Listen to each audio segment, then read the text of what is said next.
रवि कुमार सिहाग ऐसे समान के साथ समान व्यवहार किया जाना चाहिए और असमान के साथ असमान। समय मांगता है मुझसे हिसाब, पढ़े क्यों नहीं? नहीं है इसका जवाब मेरे पास। तुमने अपनी वर्जनाओं से काटी थी मेरी जिह्वा, मेरे होठ ही सिल दिए थे, मेरे कानों में जलता शीशा भी उड़ेल दिया था। तुम्हारी इस करनी पर मेरी धमनियों में खौल रहा है दौड़ता रहूं। समय के साथ इसकी भी मैं दूंगा माकूल जवाब, मेरी जगह पढ़ेंगे मेरे बच्चे ज़रूर। दलित विमर्श के लेखकों द्वारा लिखी गई ये पंक्तियाँ समाज के उस नग्न यथार्थ को उछालती है जो बरसों से हमारे समाज में मौजूद रहा है।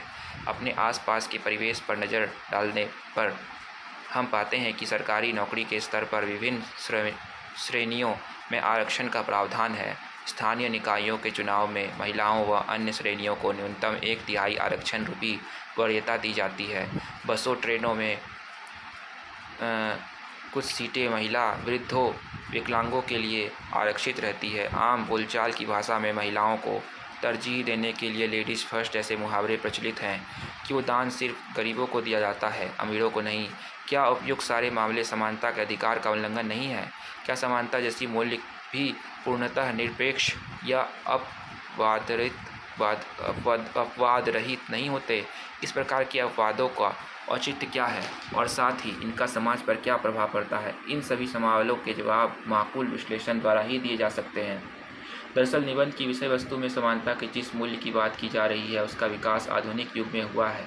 प्राचीन समय में जहाँ यूनान में देवता, मानव, स्त्री, पुरुष, मालिक, दास जैसी अनेक श्रेणियों प्रचलित थी, वहीं भारत में भी वर्ण व्यवस्था के विकृत रूप जाति व्यवस्था के कारण एक और मनुष्यों में श्रेणी क्रम विद्यमान था, वहीं नर नारी में भी असमानता विद्यमान थी।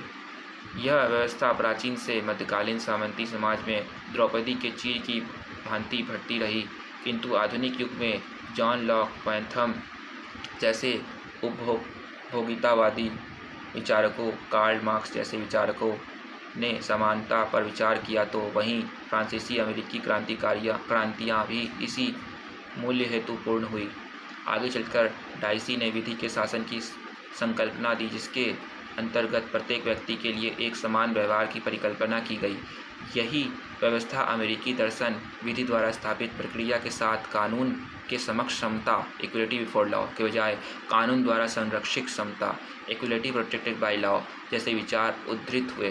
भारतीय संविधान में भी अनुच्छेद 14 से लेकर अनुच्छेद 18 तक इसी सिद्धांत का अनुसरण किया गया है। सैद्धांतिक, दार्शनिक व ऐतिहासिक पक्ष पर चर्चा करने के बाद मूल प्रश्न यह है कि असमान के साथ असमान व्यवहार क्यों किया जाए। दरअसल इस प्रश्न का उत्तर डॉक्टर भीमराव अम्बेडकर जी ने अपनी संविधान सभा की बहसों में दिया है। उनके अनुसार यदि हम एक समतामूलक समाज चाहते हैं तो सकारात्मक भेदभाव अत्यंत आवश्यक है। उन्होंने तर्क दिया कि यदि हम समावेशी व उन्नत प्रगतिशील लोकतंत्र चाहते हैं तो पिछड़े वर्गों, मुख्यतः अनुसूचित जाति व जनजाति को विभिन्न स्तरों पर प्रोत्साहित करना होगा।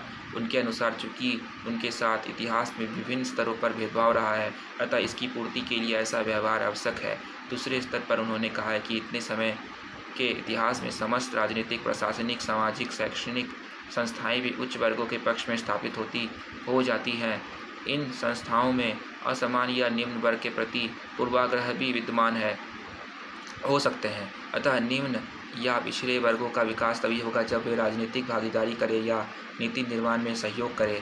तीसरे स्तर पर असमान व्यवहार का कारण पिछड़े वर्ग को शिक्षित करना है, क्योंकि कोई भी कानून या आदेश तब तक प्रभावी नहीं होगा जब तक उसे प्रभावी बनाने व उपयोग में लेने की मांग निचले तबके द्वारा नहीं की जाएगी। अतः इस जड़ता और अजागरूकता की स्थिति को शिक्षा के द्वारा ही तोड़ा जा सकता है। संस्कृत में पंक्ति है, या विद्या सा विमुक्ते, अर्थात विद्या व्यक्ति को मुक्त करती है। यह इसी बात का परिचायक है। इस प्रकार ये सभी तर्क हर असमान व्यवहार पर लागू होते हैं। महिलाओं को अब विभिन्न संस्थाओं में दिए जा रहे आरक्षण वर्षों की उनकी जकड़न, कैद, अत्याचारों की प्रतिपूर्ति का एक तरीका मात्र है। साथ ही राजनीतिक भागीदारी द्वारा जहां एक ओर उनमें स्वयं मूल्य की भावना विकसित होती है, वहीं दूसरी ओर नीति निर्माण में भागीदारी से वे ग्रामीण या शहरी महिलाओं की समस्याओं का निदान भी अधिक प्रभावशाली तरीके से कर सकती हैं। इसका कारण है कि संवेदना चाहे कितनी भी गहरी हो, स्वयं वेदना के समक्ष नहीं हो सकती। इसी प्रकार विकलांग हो चाहे मानसिक रूप से विशिष्ट, बच्चे हो या वृद्ध, सभी के लिए सरकारों द्वारा विभिन्न पेंशन योजना, आय समर्थन योजना, आरक्षण व मुफ्त सेवाओं का प्रावधान करती है। तो इसके मूल्य में यही भावना छिपी होती है कि प्राकृतिक अन्यायों की भरपाई के लिए कानूनी रूप से मानवतावादी कदम उठाया जाए, क्योंकि महात्मा गांधी भी कहा करते थे कि हर मनुष्य साध्य है, साधन नहीं। अतः हर मनुष्य को गरिमापूर्ण जीवन व समतामूलक समाज देने के लिए इस प्रकार के उपाय आवश्यक है। हिंदी कवि सुमित्रा नंदन पंत ने भी नारी दशा में सुधार के लिए लिखा है, योनि नहीं है रे नारी, वह भी मानवीय प्रतिष्ठित, उसे तुम स्वतंत्र करो, वह रहे ना नर पर अवशित। अंतिम प्रश्न यह है कि इस प्रकार के असमान व्यवहार या सकारात्मक भेदभाव का औचित्य क्या है? क्या ऐसा व्यवहार करना समानता के व्यवहार के विरुद्ध नहीं है? नोबेल पुरस्कार विजेता अर्थशास्त्री अमर्त्य सेन ने अपनी अनेक पुस्तकों में यह विवेचना किया कि वास्तविक मानव विकास या समावेशी विकास क्षमता निर्माण व अवसरों तथा विकल्पों की बहुलता में है। समानता केवल शब्द नहीं है, यह एक मूल्य की प्राप्ति है जिसकी प्राप्ति केवल ट्रिकल डाउन या टॉप डाउन अप्रोच द्वारा नहीं प्राप्त की जा सकती है। इसके लिए आवश्यक है कि नीचे से सशक्तिकरण के प्रयास कर one size fit for all उपागम के बजाय बहुक्षेत्रीय रणनीतियाँ व बॉटम अप अप्रोच बनाई जाए।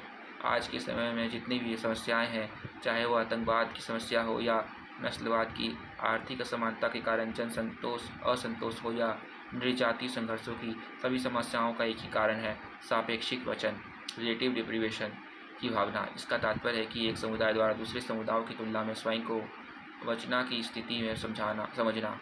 आज़ादी के बाद हमारे देश में चाहे उत्तर पूर्वी लोगों का आंदोलन हो या नक्सलवाद की समस्या, इसका मूल कारण यही है कि सरकार द्वारा अन्य विकसित क्षेत्रों का और अधिक विकास किया, जबकि अविकसित या पिछड़े क्षेत्रों को अनदेखा कर दिया गया। परिणाम हुआ हिंसक संघर्ष। इसी प्रकार नक्सलवादी आंदोलन का कारण भी विकास की प्रक्रिया में समुचित व्यवहार न किया जाना था।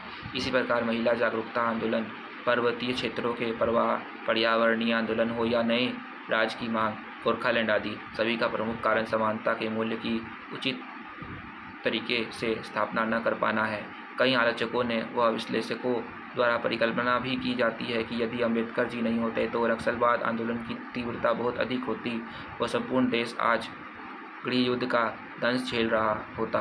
अतः इस प्रगतिशील विचार का मूल्य औचित्य यही समानता स्थापित करना है, न कि समानता की राह में अपवाद बनना। क्योंकि अगर हिंसात्मक संघर्ष होते हैं तो इसका परिणाम संपूर्ण व्यवस्था का नाश होगा, और यदि हिंसक संघर्ष के द्वारा निचले या असुविधायोगी वर्ग को सत्ता मिल जाती है तो वह इसी प्रकार की प्रतिशोधात्मक कार्रवाई उन सुविधाभोगी वर्गों के खिलाफ करेगा, जैसा कि फ्रांस की क्रांति या रूस की क्रांति के बाद अभिजात वर्ग के लोग फांसी पर चढ़ा दिए गए थे। थॉमस पिकेटी ने भी अपनी हालिया पुस्तक capital in the 21st century में भविष्य की परेशानियों को दूर करने के लिए बढ़ती असमानता के एक उपाय के रूप में करों की दरों को बढ़ाने अमीर वर्ग के लिए की वकालत की है। दिनकर ने भी कहा है, जब तक मनुज का यह सुख भाग नहीं सम होगा, समित न होगा कोलाहल, रण नहीं कम होगा।